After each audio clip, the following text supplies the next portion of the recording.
各位朋友们，我相信你们思考过这样一个问题：电之所以会电人，甚至是致命，那么究竟是因为电压的原因，还是因为电流的原因呢？在上一期，我把一颗螺丝接入电流短路，可以看到螺丝马上升温发亮。在这一番操作之后，有人对我的安全问题感到担忧，其实这大可不必。同时，我也觉得很有必要来谈谈这其中的原因。现在我将重新回到这一场景。我可以告诉你，这两块铝板上面有电，而且上面提供的电流是人体致命电流的1000多倍。放入一根螺丝试试。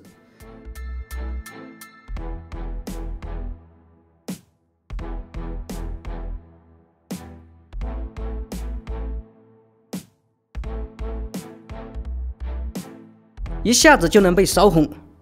如果我用手去触摸呢？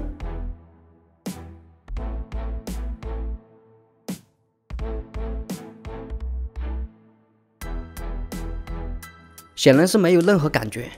大家可千万别随便触摸任何带电物体，因为我事先知道它不会电人。可为什么会这样？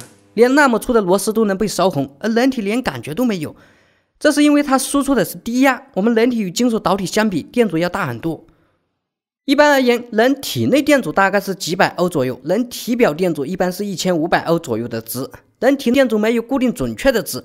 每个人的体质以及环境不同，阻值也不同。如果手表面粗糙干燥，电阻可以达到几十千欧，甚至是近乎绝缘状态。假设我去摸一个5伏10安的电源正负极，又假设我身体两端的电阻为200欧、2000欧，通过欧姆定律计算，电压除以电阻，也就是5除以2000等于 0.0025 安，也就是 2.5 毫安。也就是说，我这人身体只能通过 2.5 毫安的电流，不管你电源输出的是5伏10安还是5伏100安、1000安。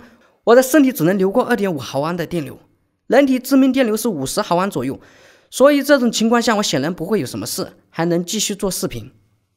就像一根小水管，如果想要让它出水量变大一点，只能提高水压，让流速变快些。如果把电压提高到100伏，那么这个阻值2000欧的物体就能流过50毫安的电流。如果说这个电源能提供50毫安的电流，那么毫无疑问，我的身体就会流过50毫安的电流。50毫安的电流已经是人体致命电流了，这次恐怕我真的要2腿一伸了。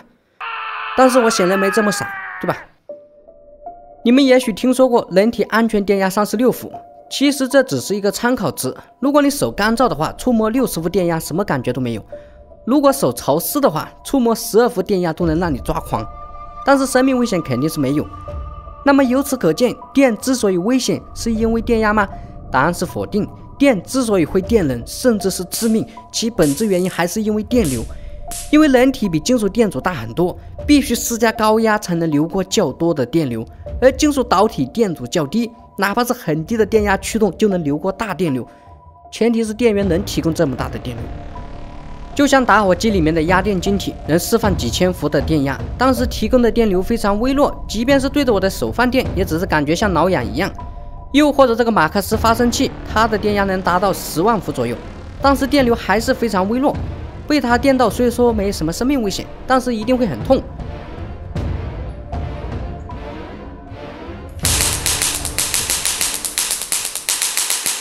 具体我就不用手势了，想要了解它是什么原理以及如何制造，可以看看我的往期专题视频。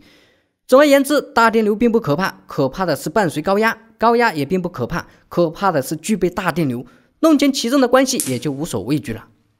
既然要演示大电流的破坏力，首先得如何产生大电流，我还是用微波炉变压器来实现，因为这也是我们所能弄到的价格低廉且功率合适的变压器。想要输出不同的电压，就调整刺激线圈的扎数，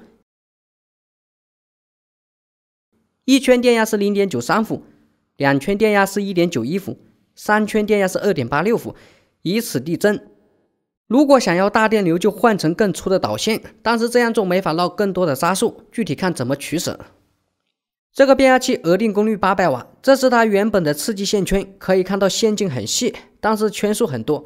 这是升压用途，是把佳音电升压到2000伏，然后通过电容背压到4000伏，给磁控管供电。对，就是这个。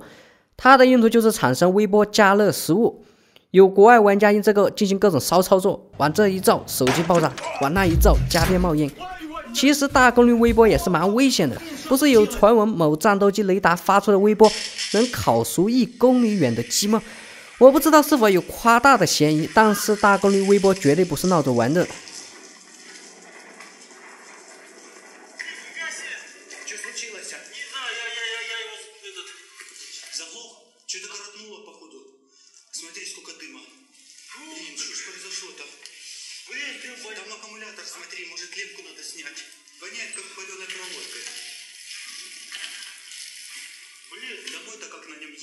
你看他们两个身上都包着锡纸，但是对于用高压手电就能驱动磁控管这事，我表示非常质疑。那么好，回到正题，800瓦功率除以2000伏等于 0.4 安电流，所以这个线径根本就不需要多大。同样是800瓦，要是我只输出1伏电压，那么就是800安的电流。当然这只是理想情况，我这种绕线方式还有很多空隙，实际功率拉不到这么高，所以只能多个变压器并联。这种做法是需要同型号变压器才能这样做，3个额定功率都是700瓦，电压是 0.8 伏，因为是交流电，实际峰值电压还要高些。我认为这3个变压器输出1000安的电流没什么问题。那么有了大电流，我们能干嘛？用处很多啊！整流后我们可以用来电解水，出气量一定是非常大，还可以用来电解铝。电解铝的话，我们普通人没必要搞，比如说点焊机电源啊。电焊机需要60-70伏的电压，恐怕需要多绕一点圈数，以及一些需要大电流的应用场合。现在我们已经明白了变压器是如何改变电压的高低以及调整电流的大小，是时候让你们看看大电流的效果了。既然要走大电流，线材选择很重要，像这个直接不用考虑，太细了，不够。还是不够粗，不达标啊！加把劲啊！这条还差不多。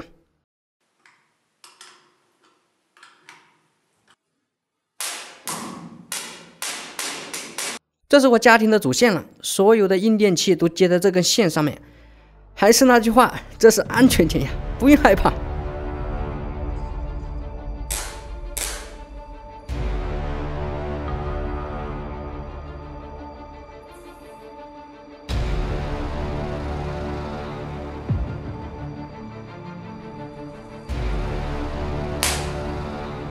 根本扛不住，直径8毫米的螺丝，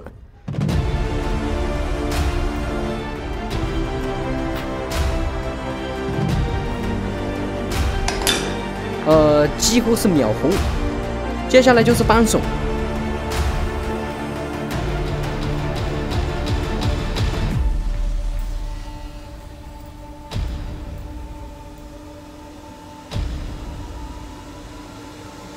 因为时间关系，还有很多东西我就没必要测试了。一直有人说让我来讲讲摩擦焊，其实这个没什么好讲，就是2个部件高速摩擦产生高温熔接在一起。优点就是焊接质量好，外观漂亮。如果是普通电焊去焊接，熔区只会在外围形成，内部仍有大面积断层，这对于一些受力性部件来讲会有巨大的安全隐患，硬着就断掉了，这很麻烦。而摩擦焊接触面则会由内到外熔接在一起。既然这期是电压与电流的专题，我也应该就此来讲讲电流对焊机。这是我临时搭建的一个对焊装置，它靠通过电流发热把2段金属熔接在一起。其实这玩意电压不用太高，7-8伏左右就行，电流根据焊材调整。好，我们先试一试。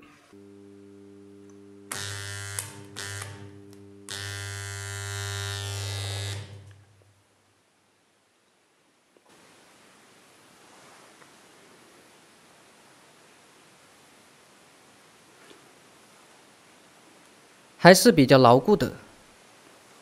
对焊机在实际应用中还是比较多，比如说圆环就是通过这种方式，平时用的铁链也是这种焊接，毕竟速度快嘛。好了，今天的内容就是这样了。